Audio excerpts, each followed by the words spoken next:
Ismael, muchísimas gracias por venir. Bueno, es un gusto, la verdad, que esté por acá. Bien. Porque, bueno, cuando empecé a trabajar acá en la Facultad de Ingeniería, donde estamos, uno de los primeros cursos que di fue contigo, me acuerdo, de vibraciones y onda, y aprendí un montonazo. No sé si te acordás de eso, pero... Vos sabés que no me acordaba. ¿No te acordabas? ¿Vos fuiste alumno de vibraciones y onda acá? No, yo fui ayudante del curso. Fuiste ayudante. Claro. Sí, eso sí me acuerdo. Sí, no, pensé que había sido estudiante. Sí, no, bueno, la primera clase de práctico que yo doy, clase de práctico, digamos, ¿no? De resolver problemas en el pizarrón y todo eso, fue una clase de vibraciones y ondas. Y estaba con un susto importante, pero bueno, creo que funcionó bien. Funcionó bien y sí. la prueba está. Acabás de terminar el doctorado hace unos años. Es verdad, ¿El año pasado fue? ¿Cuándo te El año pasado. Bueno, y vos ahora, Ismael, estás en tu retiro. Yo estoy jubilado desde el 2014 más o menos, unos 10 años. Y bueno, lo que hago en realidad es divulgación. Divulgación, claro. Pero no te has alejado totalmente del tema física, ciencia. No, para nada, porque, digamos, la parte donde más me desenvuelvo en temas de divulgación y todo eso, hasta el año pasado incluso trabajé en una opcional en el instituto, en el IPA. Mirá, qué bueno. Sí, trabajé, después me sacaron, pues ya cumplí 70 años, que el límite para... Ahí es un límite estricto. Ese es un límite estricto, 70 años no seguís. Y di también, la física entre la música era el tema, y también tenía una parte experimental, o sea, la teoría sobre instrumentos musicales, de cuerda, de viento, percusión, esos son los más simples, ahí los más en la vuelta. Lo más fácil de entender desde el punto de vista físico. Sí, incluso de trabajar experimentalmente, porque un tambor podés construirlo, más o menos, se hizo una membrana, lo que fuera, no tiene por qué ser un tambor profesional. Claro. Pero el tema es estudiar los modos en que suena y todas esas cosas. Ya nos vamos a meter un poquito más de eso. Pero se podría decir, no sé, no te conozco tan en profundidad, pero me parece que, conversando contigo, me parece que tanto la enseñanza como la música han estado como siempre en tu vida, me da esa impresión, ¿no? Sí. La música nací yo con eso.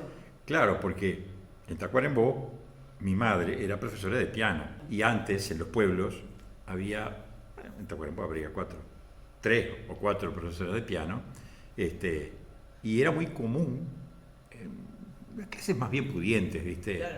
Mandar a la nena a aprender piano. Entonces se daba clases en casa. Yo me levantaba con el piano sonando y a las 8 de la tarde de la noche recién cesaba el piano. Así que me crié con la música. Estuvo siempre ahí contigo la música. Absolutamente. Y instrumentos musicales, sobre todo el piano, ¿no? Claro. Que es lo que más o menos yo seguí estudiando. Claro. Ya tenías a la madre profesora ahí. Sí, pero no. Viste que con los padres no funciona, ¿viste? No. Hay que ir para otro lado. Hay que mantener un poco la distancia. ¿No? Sí, porque además es imposible. Además uno toca lo que le gusta y no... Eso fue también una cosa que me alejó del estudio sistemático, porque uno toca lo que quiere. Entonces uno sigue por su cuenta, tocando lo que le gusta. Bueno, y eso fue toda mi vida, ¿viste? Claro. Y escuchando discos, que además a mi padre le gustaba el folclore argentino, y tenía discos, mi madre, discos clásicos, de música clásica. Tenías como dos vertientes bien distintas ahí para ir mamando. Sí. Y así que eso fue permanentemente. Y la enseñanza sí me interesó también, siempre. Claro, y vos empezaste tu carrera, si no entiendo mal, como maestro rural, ¿no? Sí, exactamente. Yo empecé a estudiar magisterio, eso por razones económicas, porque en Tacuarembó, en aquella época, estoy hablando de hace 50 años atrás, no había posibilidad en casa de pagarme un estudio para Montevideo. Claro. No había forma. Entonces yo dije, bueno, ¿qué puedo hacer para seguir metiéndome en algo que tenga que ver con lo que me gustaba a mí? Tenía que ser algo que fuera local. Por ahí. Sí, que fuera local, y el Instituto Normal era local. Y lo hice en una muy buena época de docentes del instituto, que me sirvió mucho. De todas maneras, trabajé, en una escuela rural durante un año más o menos. No, hice una práctica docente en una escuela rural. No llegué a trabajar todo el año, hice una práctica docente de 3 meses en una escuela rural. Y después un año más lo hice en escuela urbana, 1 o 2 años, pero cuando tuve la oportunidad de venir para Montevideo y trabajar para mantenerme, ahí me metí en la Facultad de Humanidades y Ciencias de cabeza, y empecé a hacer física. ¿Trabajabas como maestro en paralelo? No, pero cuando vine acá, yo había conseguido horas en secundaria. Porque allá yo había empezado a trabajar, hice una suplencia de física en primer ciclo, y un inspector de física me fue a ver, me dijo, che, vos no querés ir a Montevideo. Se te da la física, vos, me parece, ¿no? ¿No querés ir a Montevideo a trabajar y seguís estudiando? Sí, ya está, redonda. Sí, hombre, claro. Y bueno, y así fue que vine, hice un concurso y me quedé trabajando, pero ahí sí entré a hacer física. Claro. Y después todo lo demás, digo, la licenciatura, la maestría, y después la dedicación total, y ahí ya la secundaria quedó de lado, ¿no? Claro, ya te empezó a tirar más la parte de investigación y de ser físico, ¿no? Exactamente. ¿Tu doctorado lo hiciste acá en Uruguay? Lo hice en cooperación con Francia. Ok. Si yo iba a Francia y hacía trabajos, sobre todo a la parte de laboratorio, ya viste que tenían el laboratorio de ondas y acústicas, Laboratoire d'Ondes Acoustiques, que dependía, creo que no existe más, pero era una dependencia de París 7, en París. Y acá el que era mi cotutor era Negreira, y allá tenía otro cotutor, que es un físico muy prestigioso de allá, ya creo que está retirado también, Matías Fink. Y ahí acordamos que era lo que se podía hacer, y era un tema relacionado a ultrasonido, que era lo que se aplicaba acá, y que Negreira tenía esa vinculación con el laboratorio de ondas y acústica de allá, y empecé a estudiar el ultrasonido, y me gustaba la óptica también, entonces... Fuiste mezclando ahí. Fui mezclando la óptica, sobre todo para visualización de los campos de traductores de ultrasónicos. Pero ¿cómo fue tu pasaje? Porque me imagino que debe haber sido fuerte ese pasaje, ¿no? De decir, de estar en Tacuarembó a pasar a un laboratorio de alto nivel de Francia, ¿no? Eso debe haber sido... Pero pasé por acá, claro. Hice toda la licenciatura acá. Claro. Ya te fuiste medio como acomodando ahí. Y claro, hice la licenciatura acá y ya te vas vinculando, porque viene gente y uno va, y en aquel momento también es joven y uno banca bastante más cosas, ¿viste? Digamos, no querés un bienestar demasiado importante, te sirve un sucucho. Comida, y donde dormir, ¿viste? Y no pasar frío.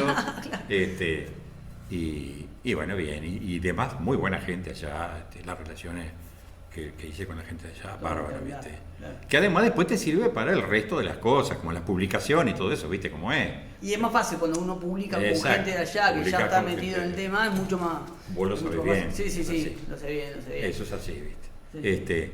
Entonces ahí fue que terminé con el ultrasonido. Después, eso sí fue más bien acá, la especialización en la visualización del campo emitido, y eso requiere ver el sonido.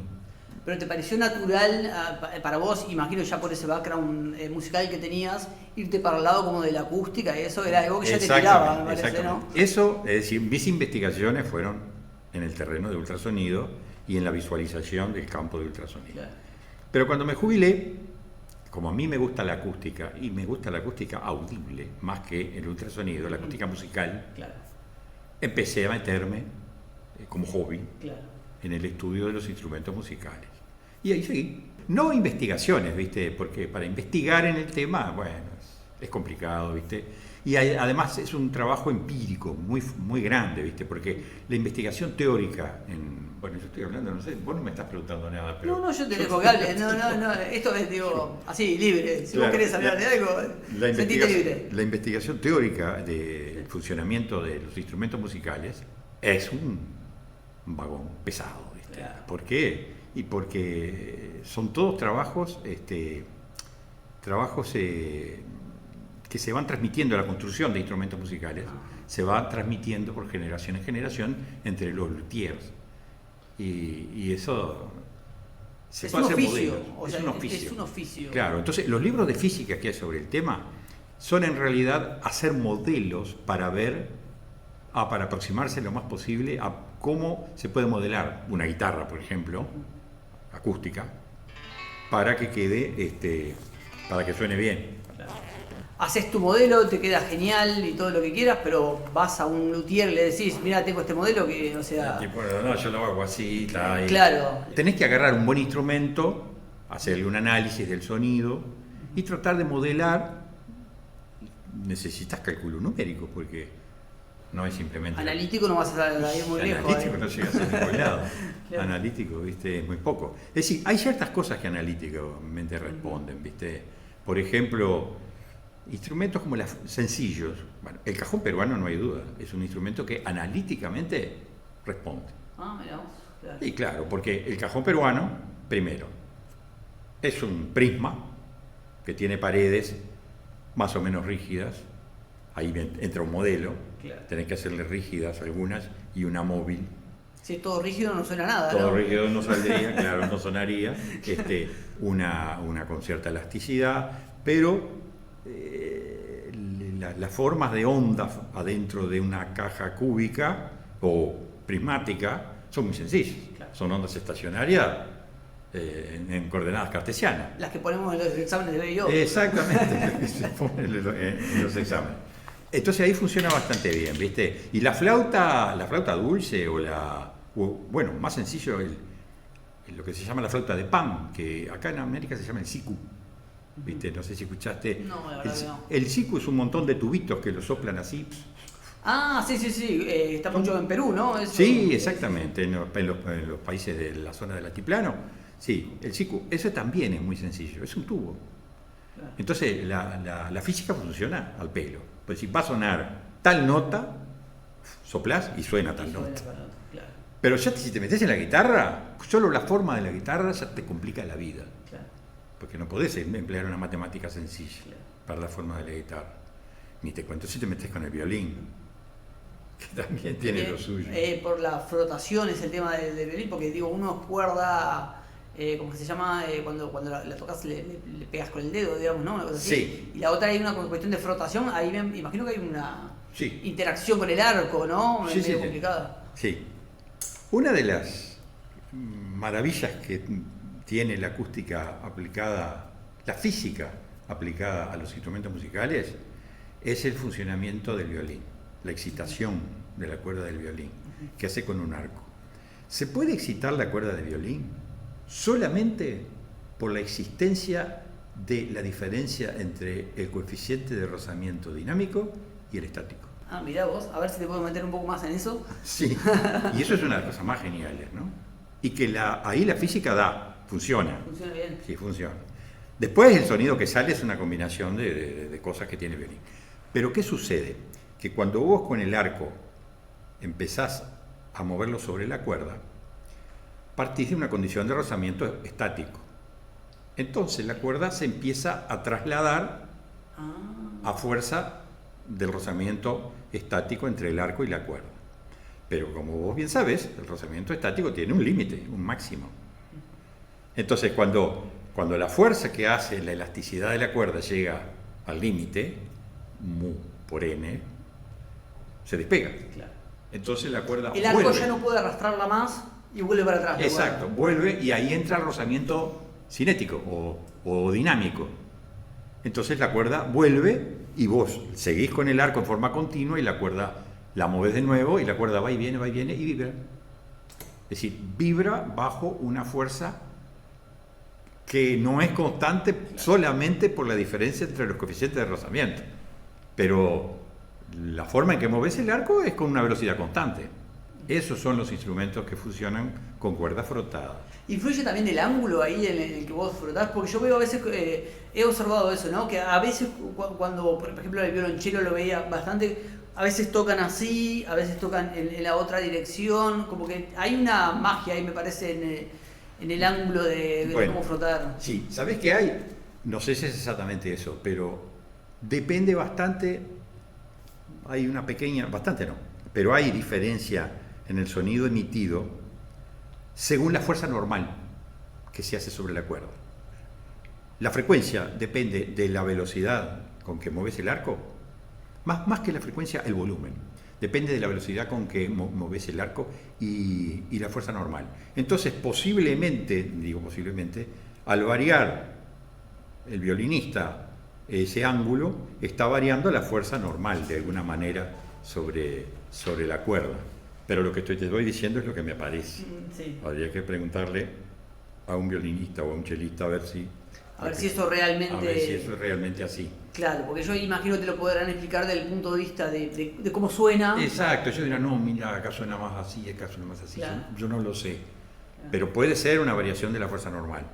Bien, y la guitarra es, me dijiste, porque uno podría pensar que es simple en el sentido que es una cuerda simplemente excitada. Eso sí se puede resolver relativamente fácil. Eso es matemática elemental, sí. Pero ahí tenés la interacción después con la caja, ¿no? Exactamente. El comportamiento de la cuerda de la guitarra, que es una cuerda pulsada, el tema de la cuerda de la guitarra es que uno la trata como cuerda con dos extremos fijos. Funciona bastante bien el modelo, pero rigurosamente no es cierto. Porque el extremo que está atado al puente, el puente de la guitarra, no está fijo. Ah, porque la caja vibra y sí, se porque mueve. la tapa del violín tiene que vibrar. El sonido que la guitarra emite, la intensidad del sonido que la guitarra emite, no se debe a la cuerda, se debe a la tapa de la caja. Ah, claro. Sin la tapa de la caja, es decir, si pones una caja rígida, tocas la cuerda y escuchás un sonido espantoso, pequeñísimo. Sintonizado tal vez a la nota parecida a la que vos querés. O sea, si le haces un espectro de frecuencia habrá diferencia, pero con una falta de volumen absoluta. ¿Por qué? Porque lo que vibra es más bien la tapa de la caja de la guitarra, es lo que hace que se emita el sonido. El sonido, cuando adquiere volumen, no es que tenga un gran desplazamiento el objeto vibrante, sino que tenga una gran superficie. Ahí es donde radica el volumen de los sonidos emitidos. Ese es el tema de la trompeta o del megáfono. Es decir, no es que en una trompeta, por ejemplo, ¿por qué se ensancha la boca? Y se ensancha la boca porque el aire que produce la vibración en el interior del tubo es una vibración con cierto desplazamiento, que es mucho más grande ese desplazamiento que el desplazamiento del aire a la salida, que es apenas.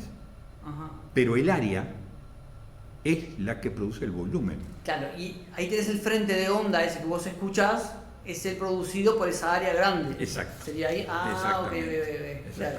Ahí, para entender eso, capaz que tenemos que explicar un poquito qué es el sonido, ¿no? Sí. Que el sonido, a ver, y lo voy a explicar yo, pero seguramente vos lo explicás mucho mejor, ¿no? No. El sonido es, digamos, el sonido es una vibración de un medio elástico, porque el aire es elástico, el agua es elástica, el hierro es elástico, los sólidos son todos elásticos.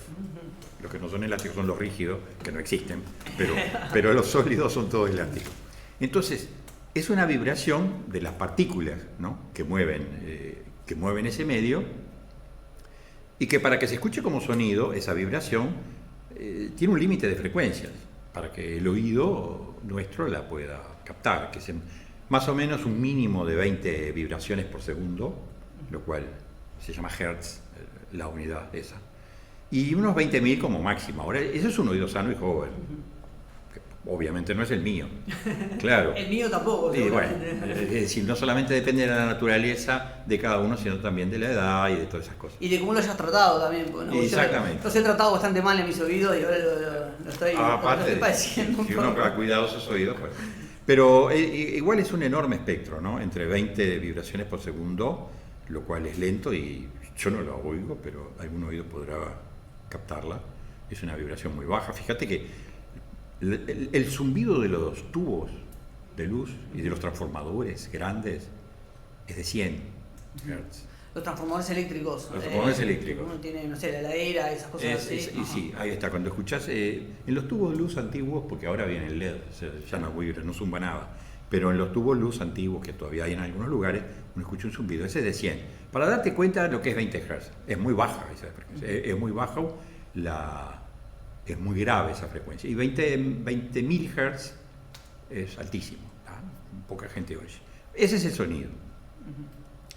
Y bueno, entonces la idea es tratar de producir esos sonidos, que los instrumentos musicales nunca producen un sonido puro, con una frecuencia dada, ¿no?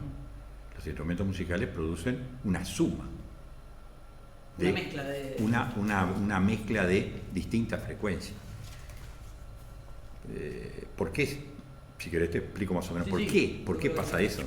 Porque lo que sucede es que todos los objetos, cuando son golpeados, o cuando son excitados, o frotados, o como quieras, son objetos que, al tener ciertas condiciones de borde, que se llama, que son todos de frontera, tienen condiciones de frontera, podrá ser como una cuerda de guitarra casi fijo a ambos extremos, o podrá ser como el tubo de la flauta de Pan, que te dije que se llama siku, que tiene libres, los dos extremos. Los dos son libres. Los dos extremos son libres, pero son condiciones de borde que hacen que el aire dentro, o la cuerda, que es la que vibra, o el aire dentro de los tubos, solamente pueda vibrar en ciertas frecuencias, que son múltiplos de una que se llama frecuencia fundamental, que no siempre es la que se oye más fuerte, pero es la frecuencia fundamental.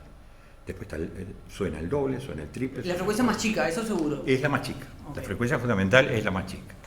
Entonces, claro, los instrumentos musicales, cuando uno produce una excitación, se generan todas esas frecuencias, con distinta intensidad cada una, dependiendo de dónde excites el instrumento, con qué lo excites.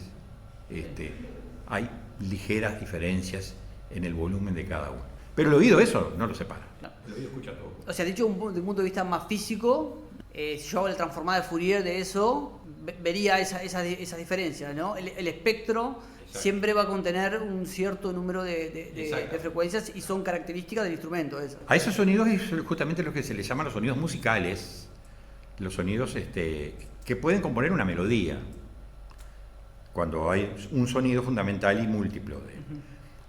Hay otros instrumentos musicales como el tambor que no tiene esa propiedad. Si bien es cierto que la membrana del tambor también vibra cuando la excitas a determinadas frecuencias, porque todos los objetos vibrantes que tengan condiciones de frontera, ya que no se vayan hasta el infinito, tienen lo que se llama modos normales de vibración, que son los únicos que pueden tener, ¿viste? Como una partícula cuántica atrapada en un átomo. Lo que puede hacer el sistema es eso, ¿no? Los movimientos que puede tener son eso, y vos lo que puedes hacer son sumas de esas cosas. Exactamente, pero el tambor lo que no tiene es la propiedad de tener frecuencias múltiplos de una. Entonces, no suena musicalmente. Con un tambor vos no podés hacer una melodía. Excepción hecha de un tipo de tambor que es una obra de ingeniería impresionante, que es el timbal. ¿Viste? En las orquestas es una enorme cáscara de nuez gigante que tiene una membrana. Bueno, el timbal está diseñado de tal manera que refuerce solamente uno de esos modos normales, el segundo, digamos, no el fundamental, sino el que sigue, y apague prácticamente los otros, o apague aquellos modos que no son múltiplos de ese. Entonces el timbal tiene una sintonía, puede emitir algunas notas. Por eso en las orquestas sinfónicas vos ves que el tipo tiene 4 o 5 timbales de distintos tamaños. Claro, lo ajusta al que golpea uno, golpea otro, usualmente están afinados. Golpea uno, golpea otro y emite notas bastante nítidas y definidas en la escala musical. Los demás tambores no, sirven para mantener un ritmo, ¿no? Eso es clarísimo. En la música el ritmo es importante, salvo que sea una melodía que no necesita ritmo, lo cual hay. Pero los demás instrumentos musicales tienen esa propiedad, tienen una frecuencia fundamental y tienen múltiplos de la misma, que es lo que hace que le dé ese sonido y define la nota musical. A ver si podemos entrarte un poco eso de las notas y de la escala musical, que eso no es algo que está definido así porque sí, ¿no? Según entiendo, yo no entiendo demasiado bien, pero hay también como una física o alguien diría como una matemática atrás de cómo se hace eso. Claro. La historia cuenta un poco El origen de eso, bueno, se lo adjudica a Pitágoras allá en el siglo V antes de Cristo. Ahí hizo todo Pitágoras, ¿no? Pitágoras hizo prácticamente todo. Que lo que hizo el tipo, bueno, con una cuerda tensa, una cuerda que no sé de qué sería, yo qué sé, en aquella época.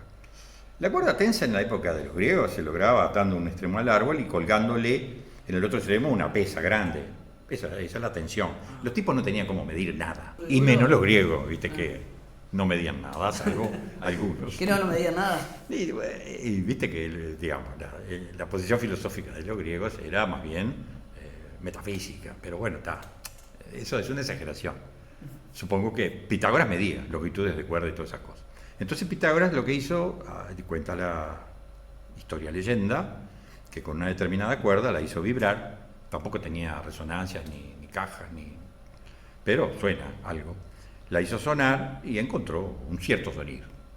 Y descubrió que si esa cuerda se reducía a la mitad, manteniendo la misma pesa, la misma tensión, aparecía un sonido más agudo, pero muy agradable, muy consonante con el anterior. Al punto de que si tenés dos cuerdas iguales, ponele una de un largo y la otra de largo mitad, y las haces sonar a las dos, muchas veces no se nota quién es quién.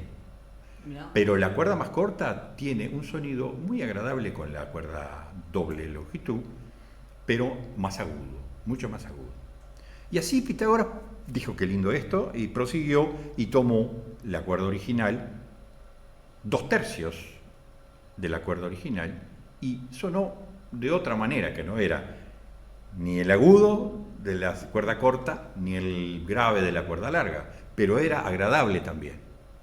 Es decir, si hacía sonar 3 cuerdas, es como si vos tocaras en una guitarra a la vez do, mi, sol. Más, un acorde más agradable que ese. Bueno, todos los acordes mayores, ¿no? Do, mi, sol, fa, la, do, bueno, en fin, todos. Suenan muy agradables, por lo menos a nuestro oído occidental. Pero después se entusiasmó con la matemática y tomó los 2/3 de la tercera cuerda, y también sonó muy agradable. Y así siguió. ¿Hasta cuándo? Y hasta cuando él quiso. Presumiblemente que como existían 7 planetas en aquella época. El 7 tenía es probable. Una connotación un poco mística ahí, ¿no? Mística, como corresponde a los griegos. Como existía 7 planetas, pienso que Pitágoras dijo, bueno, está bien, 7 notas entre la primera, la más grave, y la más aguda, que es la octava nota, que se le dio el mismo nombre que la primera por lo agradable que era la consonancia. Y el nombre que les dio, no sé, pero hoy se llaman do, re, mi, fa, sol, la, si y do de nuevo. Y así surgió una escala musical que se llama pitagórica o diatónica, sin que Pitágoras midiera frecuencia, porque no tenía cómo medir frecuencia, simplemente se basaba en la agradabilidad de los sonidos que escuchaba. Después, a lo largo de la historia, esa escala diatónica o pitagórica se fue modificando, porque era necesario también, entre dos de esas notas, había lugar para poner otra nota más. En realidad hay lugar para poner infinitos frecuencias, porque la frecuencia la podés variar en forma continua. Por ejemplo, el mi agudo de la guitarra vibra con 330 Hz. Y el mi grave con 82 o 80 y algo, creo que algo así. Este es un múltiplo de aquel. No sé cuál múltiplo de ese, habría que dividir 330 entre 82 para ver. Entonces hay una infinidad de frecuencias entre esas, pero bueno, había que definir una escala, y la escala se fue ajustando. Entonces surgió una escala cromática en la Edad Media, donde se colocaban generalmente entre una nota y la siguiente 2 notas muy parecidas, casi siempre. Entonces, eso es una escala cromática que tiene no sé cuántas notas, pero no tiene 8 en total, tiene mucho más. Y al final, en el siglo XVI, XVII, por ahí, se terminó haciendo una escala, se pusieron de acuerdo y dijeron, bueno, vamos a hacer una escala mejor, que no tenga tantas notas. Entonces aparecieron los sostenidos y los bemoles, que son las teclas negras del piano. Entonces quedaron 12, porque son 7 y las 5 teclas negras que hay en un piano son 12 notas, las que van entre dos blancas. Sube la frecuencia un poquito. ¿Cuánto sube? Eso fue la matemática del siglo XVII, creo que fue, o XVIII, que dijo, bueno, para que la última sea el doble de la primera, vamos a hacerla subir la frecuencia una misma razón.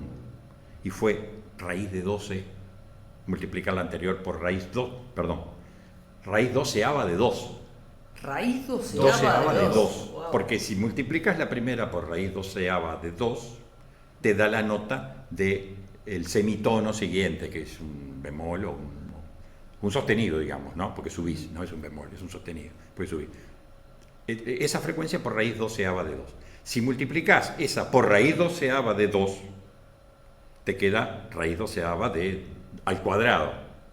Y así seguís. Cuando llegás a la nota 12, te queda raíz doceava elevado a la 12 de la primera. O sea, te da el doble. Se cancela la potencia 12 con la raíz doceava y te queda el 2. Claro. Entonces la última nota tiene el doble frecuencia que la primera. Y así quedaron los instrumentos musicales como el piano, ¿viste? Y la guitarra, afinados con esa escala, ¿no? Esa escala se llama de igual temperamento o equitemperada, es la que se usa en la que se usa generalmente. Mirá qué genial, no conocía esa historia. Y bueno, y ahora después está la magia de cómo mezclar esos sonidos, ¿no? Y ahí entra el tema de la música. Claro. El escribir música es hacer básicamente combinaciones de esas cosas. Y sí, exactamente, hacer combinaciones de esas cosas, guiándose, ahí hay una libertad muy grande, ¿viste? Es decir, vos escuchás tipos de música clásico, lo que sea, y notás que, hay ciertos acordes que a uno le resultan más agradables que otros acordes, yo qué sé.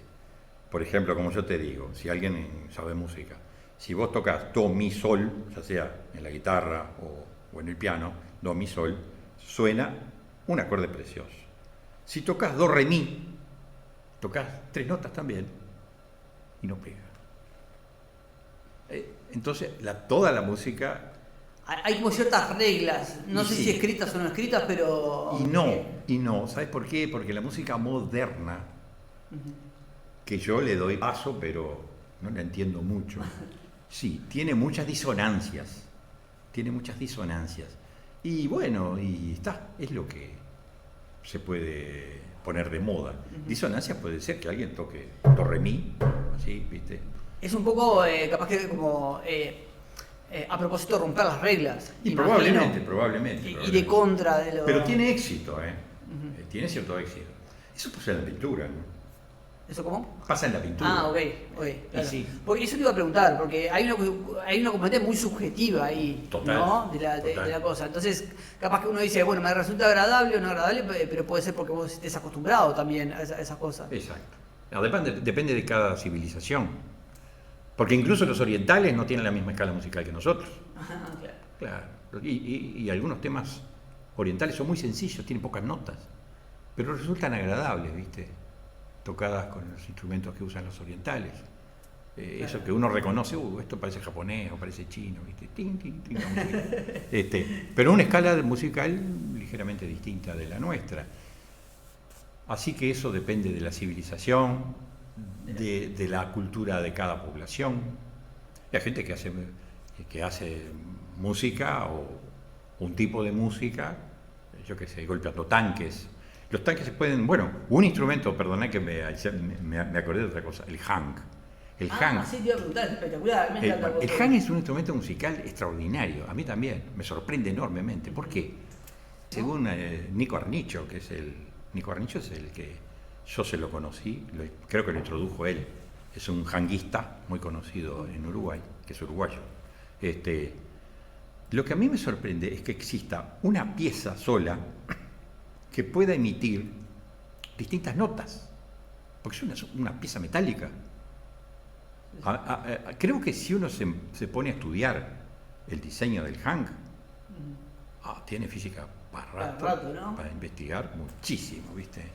Porque vos decís, bueno, las cuerdas de la guitarra, sí, claro, cambiás, apretás el dedo acá en el traste, lo corres para adelante y suena distintas notas. Pero acá estamos hablando, es como que si vos, bueno, claro, tenés que tocar distintas cuerdas para que suenen distintas notas en la guitarra, lo mismo en el piano. Pero incluso en el timbal, si golpeás un timbal, le sacás un sonido solo. En el mismo timbal no sacás otra nota musical, tenés que golpear otro. Pero en el hang, vos escuchás notas musicales. No sé cuántas tiene, pero puede no tener una gran variedad de notas musicales. Creo capaz que tiene las siete notas de la escala diatónica, no sé, tengo que estudiar un poco eso. Pero digo que es un tema para la física sumamente interesante. Muy rico, ¿no? Muy rico, una física muy rica ahí. Ah, sí, sí. ¿Cómo es que una sola pieza puede emitir sonidos musicales? Sí, había muchas veces cosas que en un momento estaba escuchando bastante música así de los hang, y a veces incluso me parecía como que eran muchos instrumentos, me daba como esa sensación, y después miraba y era un tipo solo, ¿qué está pasando ahí? Un tipo solo que golpea en distintos lados esa campana. Y por lo que he visto yo, tienen como distintas formas de golpear, me parece, ¿no? Y a veces golpean y como que con la mano apoyada en otro lado. Exacto, limitan las vibraciones, Claro. Eso también es interesante. Eso también es interesante y pasa en muchos instrumentos musicales. Limitas algunas otras vibraciones tocando ciertas partes del instrumento musical.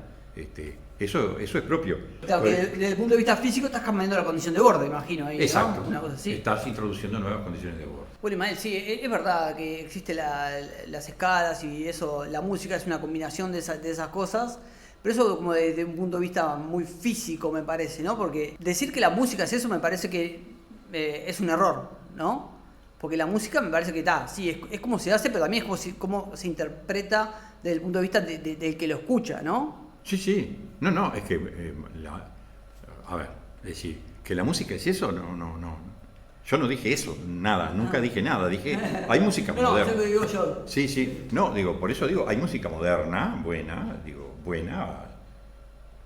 Yo puedo no entender las músicas muy disonantes, puedo no entenderlas, pero me doy cuenta que tienen éxito. Que están ahí, claro. A mí no tiene por qué gustarme la cumbia, el rock, el folclore y el malambo y lo que quiere. Digo, a la gente le gusta lo que le gusta. Y la población hace que ciertas cosas sean músicas apreciadas y otras no. No, yo no te lo preguntaba por ese lado, sino por el tratando de, no sé si de entender, pero hacer un poco de ver cómo es tu interpretación. A mí siempre me llama la atención el poder que tiene la música de generar cosas en las personas. Ah, sí. Por ese lado venía. Que me parece que decir, bueno, sí, la música es eso, los modos normales, todo lo que vos quieras. Pero en realidad me parece que la capacidad que tiene de generar cosas en las personas no puede reducirse a eso. No. Ese reduccionismo me parece que es obviamente... No, claro. ¿Cómo interpretás vos ustedes? Es decir, la física de la música es una cosa. Sí. Eso es física. O es física o no es física. Exactamente, la física de la música es una cosa. La física de la música es una cosa. Pero la música no es solo física, ¿no? Y obviamente, y evidentemente, esa misma propiedad lo tiene la poesía. Lo tiene. Claro. A uno puede no ser muy lector de poemas, pero la poesía tiene el mismo valor que tiene la música. Es más, te voy a decir, la matemática tiene el mismo valor que tiene la música. Es verdad. La matemática puede producir un estado placentero.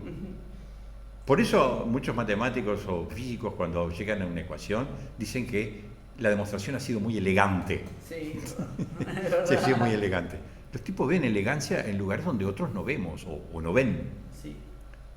Así que cualquier manifestación de la cultura humana tiene psicología pura, porque todo es invento de la mente humana. La física es invento de la mente humana, porque la física no existe. Si se mueren todos los seres vivos, humanos, la física se muere, a menos que sea vida en otro lado que haga física. Todos son inventos de la mente humana, entonces están todos imbuidos de la psicología. Lo mismo pasa con la música, así como con la matemática y con la física. Todo tiene una dosis de subjetividad muy grande. Hay gente apasionada por la física, apasionada realmente, como otros apasionados por la música y como otros por la poesía.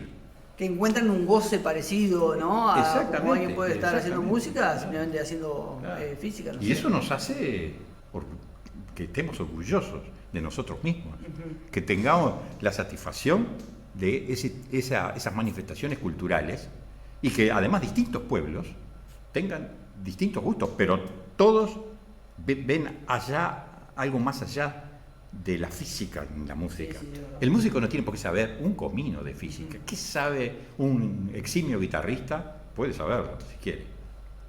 Toca. Pero no lo hace mejor guitarrista, ¿no? O sea, exacto, no lo hace mejor guitarrista saber cuáles son los modos normales de una cuerda con ambos extremos fijos. ¿Viste? Y chau. Y es así. No, lo que es muy increíble también es que si vos te pones a ver, todas las civilizaciones siempre tuvieron música, ¿no? Sí. Parece ser algo como innato de que la gente quiere manifestarse a través del sonido de alguna forma. Es más, si escuchás el trinar de los pájaros, de algunos pájaros, el zorzal criollo, que lo escuchás silbar 2x3 cuando amanece o cuando anochece, el tipo entona cosas, será siempre lo mismo. Pero es un sonido musical. Su finalidad no es agradarnos, su finalidad es buscar la pareja que anda por ahí. Pero suena como música, porque son notas. Si le haces un espectro de Fourier al zorzal o a cualquier otro pájaro, digo al zorzal porque anda por todos lados acá en Montevideo, a cualquier pájaro que emita sus sonidos, le haces un espectro, encontrás notas musicales. Y seguramente, bueno, eso estoy inventando, ¿no? Pero capaz que el origen de la música es esa, ¿no? Querer imitar esos sonidos, esa cuestión. Yo no tengo idea, pero... Claro, exactamente. El escuchar la flauta nació... La flauta nació de un tipo que en el siglo XIX, a fines del siglo XIX, era un físico experimental que le llamaba la atención que los cables del telégrafo en aquella época, cuando había viento, emitían un silbido con el viento. ¿Qué es el silbido que vos escuchás cuando dejas una endija en la ventana y hay viento? Escuchás un silbido. Sí. O cuando soplás una botella, una cosa así. O soplás una botella. Es distinto el origen, pero se parece. Está relacionado. Si querés te digo obvio que sí. En qué se parece y por qué la flauta nació así. Si ves que querés llevar por otro lado por el tiempo, dale nomás. Porque yo... Vos extendete lo que quieras. El origen es ese. El tipo a fines del siglo XIX escuchó que emitían un silbido. Entonces, ese tipo era de apellido Strugel. No me acuerdo de qué nacionalidad era. Pero entonces el tipo era un tipo muy empírico. Entonces encontró que si soplaba un viento, porque vos te pones a pensar, ¿cómo puede silbar un cable si el viento es continuo? ¿Cómo puede silbar un cable si el con un viento continuo? Ok. Porque no es una excitación armónica. Claro. Es una excitación continua. Constante, ¿Cómo silba el cable? ¿Por qué silba el cable? Entonces el tipo hizo una cuenta y encontró que había una relación, empírica la encontró, donde la frecuencia de ese sonido, que es bastante puro, o sea, casi que tiene una frecuencia única y las otras armónicas mucho más bajitas, era directamente proporcional a la velocidad del viento e inversamente proporcional al espesor del cable o de la rendija. Porque con las rendijas pasa lo mismo. Unos años después, en 1900 y pocos, otro físico que era von Karman, un físico de fluidos, porque la física de fluidos... ¿El de las condiciones de borde de von Karman? ¿Es ese? Los callejones de von Karman. Son... Claro, cuando sopla un flujo, puede ser agua o puede ser viento, alrededor de un objeto cilíndrico, por ejemplo, el régimen laminar, que se supone que es el que viene cuando tiene... un fluido se mueve en un régimen laminar, por la duda aclarar, cuando se puede estudiar, se puede descomponer en capas que no se mezclan en su movimiento. Eso es régimen laminar. Pero cuando llega ahí, se rompe el régimen laminar y empieza un régimen turbulento. Y se forman remolinos que van con cierta frecuencia bastante rigurosa. A veces salen para un lado y a veces salen para el otro. Cada tanto salen para un lado remolinos. Hay fotos por todos lados de esos remolinos. Hasta en las nubes se ven. Y ese von Karman explicó que en realidad no es el alambre que vibra, es el aire que al pasar por el alambre, a veces se mueve así y a veces se mueve así, y varía la presión.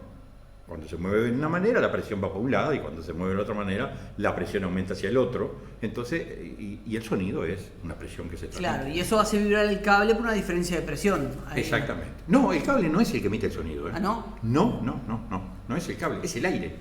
Ah, es la onda de presión del aire mismo. Porque si no, vos no te podés explicar cómo es que si dejas una rendija que no vibra en tu ventana, escuchás un silbido. Sí. Si cerrás la ventana, se termina el silbido. Sí. O sea, ahí lo que vibra es el aire. Ahí también se forman los callejones de Von Karman alrededor, y son el aire que vibra. Ese es el nacimiento, la explicación física de la flauta. Que la flauta la construyen los primitivos de sus orígenes, claro. Pero nunca supieron. El bisel de la flauta cumple esa misma tarea. Es la misma razón por la cual una bandera ondea con un viento continuo. Porque vos te vas a explicar. Hay viento, mirás una bandera y la bandera flamea. ¿Y cómo si el viento tiene una velocidad constante y es continua? La bandera flamea, porque el asta de la bandera... Claro, la solución intuitiva, medio ingenua, de vos decís, pones un campo, ¿no?, de un fluido que fluya para aquel lado, como que va a llegar a un estado estacionario y la cosa y queda fija, ¿no? Claro. Pero no te da. Y no te da. ¿Cómo puede ser una excitación continua que provoca una vibración en el aire? Es una interacción del aire entonces con la cosa que está ahí. Con el objeto que va. Entonces el bisel de la flauta es lo que hace, provoca los callejones de Von Karman que van hacia un lado y hacia el otro. Cuando tiran la parte hacia adentro de la flauta, ahí entra a jugar los modos normales de la longitud de la flauta, porque cuando esa excitación llega ya rebota y comienza a formarse una onda estacionaria que actúa sobre la formación de los callejones de Von Karman y va para arriba, lo tira para arriba cuando viene la onda, lo tira para abajo cuando se va la onda, y así se retroalimenta la onda estacionaria y suena una nota en la flauta. Qué interesante. No, qué increíble, aparte que los tipos hayan llegado a eso, seguramente de forma empírica, ¿no? Sí. Uno hacía una flautita, ¿no? Y decía, mira, yo le voy a poner un poquito más a ver si... Y seguro llegan a la forma óptima, ¿no? Así. Claro. ¿Cómo hicieron los tipos para darse cuenta que poniéndole ese bisel ahí, que soplás sobre el bisel de la flauta, claro, no tenía ni idea de lo que pasaba, pero sonaba mucho mejor. Claro. Ensayo y error de nuevo ahí y van optimizando el sistema. Después hay toda una física detrás de cómo construir. Si hay muchas variaciones entre el tamaño del bisel, entre, el largo del tubo, seguro que sí, porque las ondas estacionarias se forman ahí. Si vos levantás, si tapás unos orificios de la flauta, cambiás el largo del tubo. Sí, cambias el largo del tubo. Okay. El largo efectivo. El largo efectivo, ahí va. El largo efectivo, porque haces un agujero. Claro. Entonces es como si el tubo fuera más corto. Claro, si el aire se escapa por ahí, efectivamente... La frecuencia cambia. Claro. Entonces ahí tenés las notas de la flauta. Que lo mismo pasa con la trompeta, que tiene 3 pistones. La trompeta que tiene 3 pistones, lo que hace un pistón es derivar el aire por uno de los ductos que tiene la trompeta. Entonces cambia la longitud de recorrido del tubo. Entonces va apretando, yo no sé tocar una trompeta, pero sé que ese es el Pero fenómeno. Conoces el principio físico. Exactamente. En cambio el trombón es la longitud del tubo que varias. El trombón de vara, claro. Sí. Actualmente hay trombones que tienen pistones, pero el trombón para apoyar esa variación. Pero el trombón clásico antiguo era solamente una vara que vos estirabas y cambiabas la longitud de aire. Entonces cambias la frecuencia. Y cambias la nota que emite. Y cambias la nota que emite. Al cambiar la frecuencia fundamental, cambiar la nota que emite. Claro, el largo ahí es fundamental. Y claro, ahora me explicó en el tema de... hace poquito estuve en Europa y vas por las catedrales y ves los órganos enormes que tienen, ¿no? Que tienen un sonido muy particular. Claro, ese sonido solamente lo tenés con esos tubos gigantes que tiene, que son, varios metros, ¿no? Hay algunos que deben ser seguramente 8 o 10 metros, imagino, seguro. Los sonidos graves requieren un tubo largo. Claro. El órgano tiene que tener un registro impresionante de sonido. Y mucho volumen. Porque entonces los sonidos graves tienen tubos largos, los sonidos más agudos tienen tubos más chiquitos. Y alguien que meta aire, ¿no? Eso te iba a preguntar, porque claro, en los instrumentos chiquitos es uno que sopla, pero en el órgano es como una bomba que se pone. En el órgano antiguamente había que darle a un pedal o algún siervo del palacio tenía que meter como se hace con una fragua, ¿no? Una fragua que le da fuelle y se hace. Hoy los órganos de esos mismos tienen un soplador eléctrico que va tirando el aire, ¿no? Y no se cansa, además. No sé, si hay apagón o lo que fuera, se te enmudece el órgano. Claro. Pero aparte de eso, la síntesis de sonido últimamente, la síntesis electrónica de sonido, ha progresado de una manera impresionante, ¿viste? Sí. O sea, te producen sonidos muy, muy iguales a los instrumentos acústicos, pero electrónicamente. Vos ves un piano y ves que tiene un piano clásico, un piano acústico. Bueno, tiene que ser grande o muy extendido si es un piano de cola, porque tiene que tener cuerdas muy largas. Cuerdas largas, porque probablemente el sonido así. Pero conseguirse un piano electrónico, que puede valer $10.000, y te produce más chico, mucho más chico. Claro, no precisas una habitación entera. No y tenés más o menos lo mismo. Y tenés la acústica, la tenés idéntica. Esto va a producir reacciones adversas. Hay mucho purista, decís vos, de la cosa. Ahí sí. Lo mismo pasa con la fotografía, pero eso es otro tema. Pasa lo mismo. Fotografía de rollo versus fotografía digital. Sí, pasa lo mismo. Y la tecnología cada vez ha llegado a límites en los cuales supera la precisión del oído o del ojo. Claro. Ese es el tema, ¿viste? Supera, en el caso del sonido, ha llegado a una tecnología tal que el oído no puede diferenciar. No digo que ninguno, porque todo esto es estadístico, pero de repente de 100 especialistas en músicos, le pones a escuchar un órgano de $10 o $15.000, no sé, y un otro órgano con tubos. Y es difícil que se den cuenta cuál es cuál. Sí. Capaz que algunos sí, porque fenómenos hay en toda época. Eso está relacionado también con el tema compresión de música. ¿Te acuerdas? Yo me acuerdo, hasta hace un tiempo estaba el debate. Yo me acuerdo que viste una charla, ¿no? Si suena mejor un vinilo o un CD. Sí. Y que bueno, no te quiero quemar la conclusión, pero está medio relacionado en eso, ¿no? También. Sí, también es cada vez mayor la tecnología, al punto, ya en el tema del vinilo y del CD, el sonido del vinilo ya supera la sensibilidad del oído. Claro. Es decir, las diferencias en bits que puede haber entre sonidos grabados en un CD, no lo aprecia el oído humano. Claro. No lo aprecia. Claro. Y hoy... Los formatos de compresión, ahora capaz que hay una... debe haber cambiado la discusión a formato de compresión. Formato de compresión, porque CD se dejó de fabricar. El vinilo es una imposición, yo ya lo dije y lo repito, es una imposición comercial. El vinilo es comercial. No es que el sonido sea mejor en un vinilo, no lo es. Digo, no es que sea peor. El vinilo tiene sus inconvenientes. Tiene su encanto, me parece, ¿no? Porque tiene el encanto otra cosa. De agarrar el hay vinilo, otra cosa que ponerlo. Es valorable. Hay otra cosa que es valorable. Ese es uno. Yo siempre dije, es como la estufa leña, ¿verdad? Sí, exactamente. Con una estufa leña vos tenés un encanto determinado de ver el fuego, de estar al lado del fuego, de compartir. El disco vinilo tiene ese encanto, pero también tiene otra cosa adicional, que es una manifestación artística, plástica, en el diseño de la carátula. Que en el formato el formato comprimido que cabe en un pendrive, no está. Claro. Y en el CD tampoco estaba, porque no podía hacer un dibujo. Entonces, lo cual me parece bueno. Los artistas pueden trabajar sobre la carátula de un vinilo que mide 45 por 45 y hacer una obra de arte apreciable en la carátula. Eso es importante. Pero no la calidad del sonido. La calidad del sonido, no. Claro.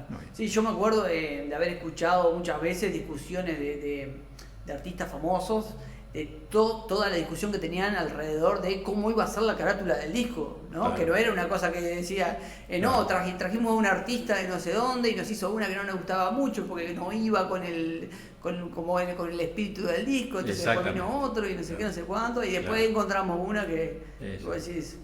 Y claro, y está esa cuestión también a veces de que como que tiene sentido, ¿no? La carátula del disco con el disco en sí. Claro. Por eso, ¿no? tiene lo suyo. Y yo acepto eso y me parece bárbaro. Lo que no es cierto es que la calidad del sonido de un vinilo sea mejor que... Claro. Los formatos comprimidos evolucionan de manera tan rápida que yo no sé en qué condiciones están hoy por hoy. ¿Viste? Pero que no falta mucho si ya no llegó el momento en que haya formatos de compresión que te suenen con extraordinaria calidad, ¿viste? Claro. No falta mucho.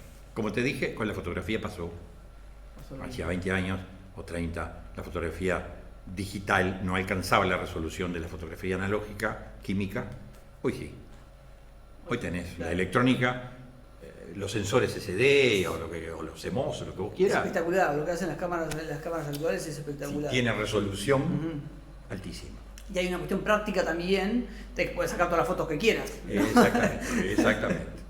Claro. O sea, pero no solamente la práctica sino también es porque la calidad va de la mano. Claro. Va de la mano. Sí, sin duda. Como es de acústica, no quiero hablarte de fotografía, pero es así. Pero bueno, digo por el paralelismo que hay en la evolución de la imagen grabada y la evolución del sonido grabado. Hay un paralelismo muy fuerte debido al avance tecnológico. Sí, es eso, ¿no? La tecnología influyendo en el arte, en el fondo, ¿no? La tecnología influyendo en el arte. Es eso. Es eso. Ismael, hablamos de instrumentos y eso, y hablamos medio tangencialmente de acústica, pero yendo un poco más a lo formal, ¿cómo se define la acústica y qué es la acústica? Bueno, la acústica, ya que sé, yo te la podría definir como que es una rama de la física que estudia los sonidos. Más sencillo que eso. Es decir, no solo sonidos audibles, vamos a entendernos. Cuando digo sonidos, uno a veces engloba, suele ser, físicamente hablando, englobas infrasonidos, que son frecuencias por debajo de 20 oscilaciones por segundo, son vibraciones de los medios materiales, hasta ultrasonidos, que son por encima de 20.000 vibraciones por segundo. Todo eso uno lo puede englobar como sonido, más allá de que no lo oigas, ¿no? Así como hay luz que no vemos, también hay sonido que no escuchamos. Exactamente, ¿no? exactamente. Nosotros, ¿no? Claro. Los perros suelen escuchar ultrasonidos. Para nosotros, los perros los escuchan. Por eso el silbato famoso. Y los elefantes se comunican con frecuencias menores a 20 vibraciones por segundo. O hay unas arañas que se comunican golpeando el piso. Frecuencia bajísima. Qué espectacular. Eso se lo escuché a un biólogo. A un biólogo aranólogo de la Facultad de Ciencias. Sí. Qué espectacular. Y bueno, entonces, claro, para vos, cuando empezaste a estudiar física, me imagino que era como la salida natural ir por ahí, ¿no? Seguro te resultaba familiar ese tema. Me resultaba sumamente familiar. Y si nos puedes contar un poco ahora a qué te has dedicado en tu carrera como físico. Bueno, la parte de investigación, yo tanto la maestría como el doctorado, como yo te comenté antes, se traté sobre el ultrasonido. En el caso de la maestría y después, no como parte del doctorado, pero por posteriores investigaciones que seguía haciendo, el principal encare que hice, y eso fue la tesis de la maestría, es en métodos de visualización de campos ultrasónicos. O sea, de alguna forma ver el sonido. Ver el sonido, ahí va. Exactamente. Sobre todo, ¿por qué? Porque los transductores de uso médico oscilan en frecuencias ultrasonido, ultra, ¿no? De 1.000.000 de hertz, 1 megahertz, o 2 o 3 megahertz, o 500, bueno, en fin, depende del uso. Pero con eso se hace las ecografías, se hacen con transductores de uso médico. ¿Qué pasa? Que esos transductores que tienen un par de centímetros de diámetro, o menos, más o menos, o un poco más, no sé, depende, emiten un haz de ultrasonido que cuando es de muy alta frecuencia en el aire no viaja. No viajan. No viajan porque la distancia intermolecular media hay una distancia media, que tiene que ser más chico que la longitud de onda, porque si no, no se entera la molécula de al lado. Claro. Si esta vibra a una frecuencia de 1 MHz, no puede alcanzar, porque no puede tener una amplitud tan grande, para llegar a la molécula vecina. Entonces, en la no se propaga. Si en los medios densos, más densos que el agua, por ejemplo, o la sangre, o todos los tejidos. El tejido humano, el tejido humano es denso, tiene una enorme cantidad de agua, por lo tanto ahí los transductores van. Entonces, ¿qué se precisa? Es ver cómo es ese campo. Porque si vos le cambias la forma al transductor, lo haces cóncavo, sospechás con seguridad y con criterio y acertadamente que el campo se va a enfocar como en una lente, como si fuera una lente, se va a enfocar en un punto. Entonces, estudiar es ver eso. ¿Cómo se puede lograr ver el chorro de ultrasonido que un transductor emite en el agua? Transparente el agua, claro, ¿no? Pues con un láser expandido. ¿Por qué? Expandís un láser, que era lo que yo hacía. ¿Qué sería el expandir un láser? Perdón que... Poner un par de lentes en una estructura que se llama telescópica, que es un objetivo de microscopio y una lente grande. Entonces, ¿qué haces ahí? El foco del objetivo de microscopio lo haces coincidir con el foco de la lente grande. Entonces, el haz que sale por el objetivo de microscopio, porque el láser tiene unos milímetros de diámetro, o sea, entra en el objetivo de microscopio perfectamente. Se enfoca inmediatamente, pero después se abre. Y con la otra lente, cuyo foco lo pones en el foco anterior, sale un haz paralelo. Compensás lo que se viene abriendo y queda como un tubito. Queda como un tubo que puede llegar a ser de este diámetro o más. Bueno. Depende de la lente que coloques. Todo con luz coherente. Todo con luz coherente. Todo con luz coherente. Eso es lo que se llama un sistema telescópico, porque el telescopio funciona así. Entonces, tirás ese haz perpendicular al chorro de ultrasonido, al haz de ultrasonido, dentro del agua, ¿no? Vos estás afuera del agua, obviamente, el sistema óptico está fuera del agua, el sistema óptico está afuera. Entra, tenés que lograr vidrios que no tengan, vidrios de buena calidad óptica. Que no te absorban y que no te maten la coherencia. Claro, que absorben poco y que no te deformen el frente de onda. Pero, al pasar, el ultrasonido de última es una red de difracción, porque es una estructura periódica. Claro. Exacto, es una red de difracción, es una estructura periódica. No importa que viaje, pero es una estructura periódica.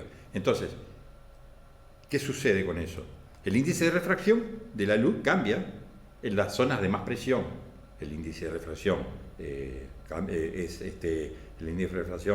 es mayor cuanto más denso es el medio, ¿tá? En las zonas de mayor presión. Cuando el medio es más denso, el índice de refracción es mayor. Entonces, se desvía, la luz provoca como un efecto de red de difracción, se desvía para varios lados. Si lo dejas que se junten después en una cámara, no ves nada, porque eso es transparente. Pero si le quitas el máximo central mediante un taponcito minúsculo a ese haz de luz, solamente te aparecen los máximos laterales. Entonces ahí es donde los máximos laterales te forman una imagen del chorro. Te dan una información de cómo es la cosa que los perturbó. Exactamente. Claro. Y ves la forma del ultrasonido. Ves si se abre demasiado, ves dónde está el foco exactamente, porque todo eso se ve en una pantalla o en una cámara, lo podés grabar, ¿no?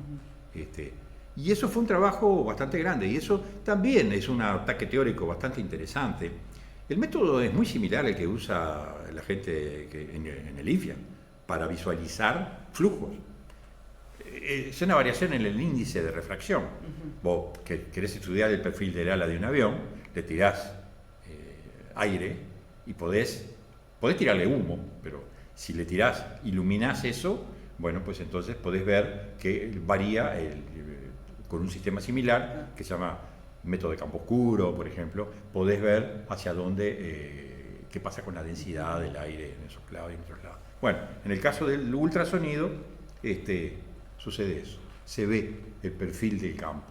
Y ahí hay mucho estudio teórico, además, teórico en el sentido de física aplicada, ojo, porque no es teórico, no es física teórica, que es fundamentos de la física. Ahí los no fundamentos están entendidos, imagino eso. La teoría es para poder explicar por qué se produce ese fenómeno y cómo se produce ese fenómeno. Y ahí hay mucho trabajo, viste, que se ha hecho. Yo trabajé mucho tiempo en ese tema acá, con para mí lo que fue uno de los mejores físicos que tuvo este país, que fue José Ferrari. Sin duda, sí, sin duda. Y yo trabajé un montón con él. Y en esa parte, viste, fue donde aplicamos teorías transformadas de Fourier para poder explicar qué pasa con el campo óptico en ese caso, que se va propagando, ¿no?, de un lado a otro. La óptica de Fourier aplicada al estudio de campos ultrasónicos. ¿Te acordás de algún resultado muy bueno que hayas dicho, que vos dijeras, wow, mirá lo que acabamos de ver acá en el... Y bueno, sí, en las publicaciones más o menos están esos resultados. Una de las cosas más interesantes que logramos ver es cómo mejoramos, que también estaba escrito, ¿no?, en otros lados, pero nosotros lo hicimos. En lugar de quitar el máximo central de la difracción del haz, quitábamos la mitad, tomábamos una parte nada más. Y entonces el fondo, en lugar de ser oscuro, como era quitando el máximo central, quedaba gris el fondo, porque pasaba un poco de luz. ¿Es el método Schlieren? ¿Puede ser? Schlieren. Eso, claro. Me acuerdo, en óptica de Fourier lo vi eso. Exacto. Bueno, eso por ahí es como una hoja, una Bachelet o algo, ¿no? Algo exactamente. Mirá qué bueno. Claro. Esa hoja lo que hacía era bloquear el máximo central y todo una parte del espectro, ¿no? Sí. De la difracción. Y pasaba solamente esta parte, pero el fondo era oscuro. El Schlieren de campo claro, que fue el que nosotros vimos que mejoraba notoriamente el experimento, era retirar un poquito y tapar la mitad, digamos, del máximo central en el foco, porque va otra lente que enfoca antes de entrar en la cámara, ¿no?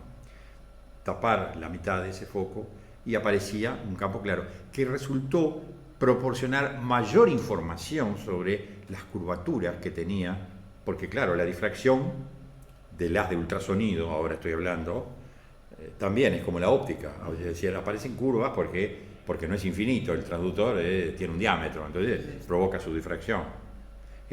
Y con el método de campo claro vimos que eso se producía, ¿viste? Y eso nos pareció sumamente interesante. Estaba muy interesante eso. Me fascina aparte ese mix que se puede hacer entre la óptica y la acústica. Me parece muy interesante. Es la famosa acusto-óptica, que esto es una rama, ¿no? Acusto-óptica, digo. Yo parecía como que había trabajado, más bien que me había especializado un poco en acusto-óptica, justamente por esos trabajos. Ahí va. Y Ismael, ¿qué otras aplicaciones podrías destacar de la parte de acústica, óptica, si querés, o las cosas que vos te llaman la atención, de que se puede lograr? Bueno, yo, digamos, si te voy a hablar de lo que parte de una cosa que hice en el doctorado, que estudié un método que ahora le seguían aplicando en la Facultad de Ciencias, Negreira está a cargo de eso bastante. Es un método que se llama inversión de fase o time reversal.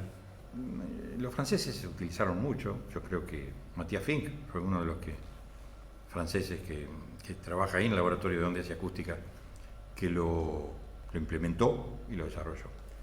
Y es un tema muy tecnológico e interesante, porque vos tirás una señal, con ultrasonido por lo menos, tirás una señal y tenés alguna perturbación en algún lugar, porque el método sirve para análisis también de obstáculos que pueda haber, o dentro del cuerpo humano, objetos que reflejen el sonido, así como se hace la ecografía, o ensayos en materiales, para ver si hay material con una falla, pues es sólido, ¿viste? Entonces no tenés acceso a una grieta, por ejemplo. Una grieta interior que no pueda haber.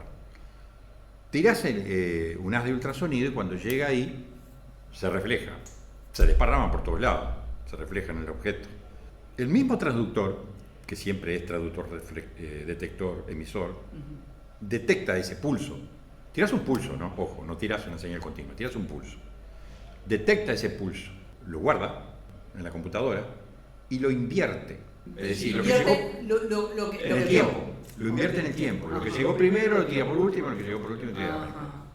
Se invierte y cuando sale en el transductor, esa nueva señal va a focalizar ese lugar, que antes no lo focalizaba porque no sabía que estaba. Claro.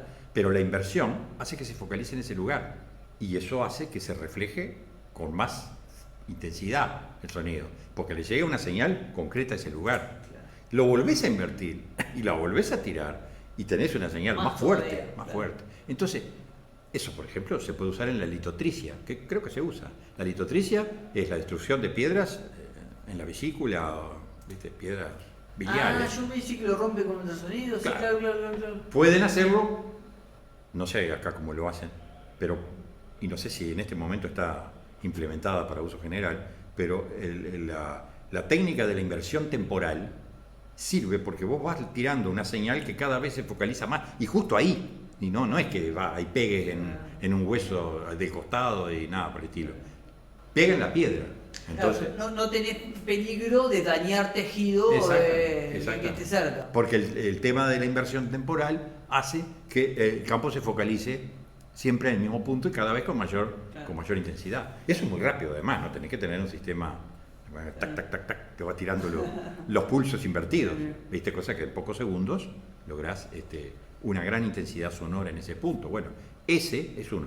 Para la parte de ensayos no destructivos también eso es bueno, porque ubicás claramente dónde está una posible falla en el interior de un material. O sea, eso es una de las cosas que los franceses han seguido trabajando mucho en eso. Y acá también creo que la línea de la gente que trabaja con Negreira, yo vi ahora en el encuentro de la SUF, vi que había trabajos sobre inversión temporal. Creo que Yamil hizo su doctorado en eso. No me acuerdo quiénes eran, pero vi que había trabajos con inversión temporal. Yo trabajé con ese tema también, con los franceses en la parte con ultrasonido, ¿no? Y el estudio de ondas en placas delgadas, también, llamadas ondas de Lamb, que ese fue todo un tema, una teoría. Pero eso es muy específico, ¿viste? Es cómo se propagan las ondas en una placa delgada, lo cual también tiene es muy ingenieril, porque, igual que el otro, ¿no? Es muy ingenieril, es más ingenieril porque la placa delgada es la placa que se usa, por ejemplo, para los fuselajes de aviones, de autos, de lo que quieras. Si son placas de aluminio, placas de hierro, de lo que quieras, delgaditas. Entonces ahí la forma de producir perturbaciones es excitando con un golpe y se producen en la placa ciertas ondas que se llaman ondas de Lamb y que tienen también el mismo tema. Cuando encuentran un punto donde hay una reflexión, vuelven y vos captás la señal de regreso. Y ahí también podés hacer time reversal, ¿no? Para ubicar esa falla. Bueno, nos podríamos pasar 1000 horas más de Ismael hablando de todo esto, pero creo que ya cubrimos una buena cantidad de temas, me parece, ¿no? Bueno, simplemente me queda agradecerte que hayas venido y me pareció, la verdad que estuvo espectacular Bueno, muchas gracias. Esta conversación. No, a mí me pareció extraordinario tu podcast. Bueno, sí. Muchas gracias. Y cuando quieras de nuevo estás invitado, capaz que arreglamos algún otro tema más y eso y podemos seguir conversando. Si me sacás de la acústica musical no sé muy bien a dónde puedo ir. Pero bueno, sí. Claro, encontramos algo, no te preocupes. A las órdenes. Ismael, muchísimas gracias. Bueno, por nada, che, por nada.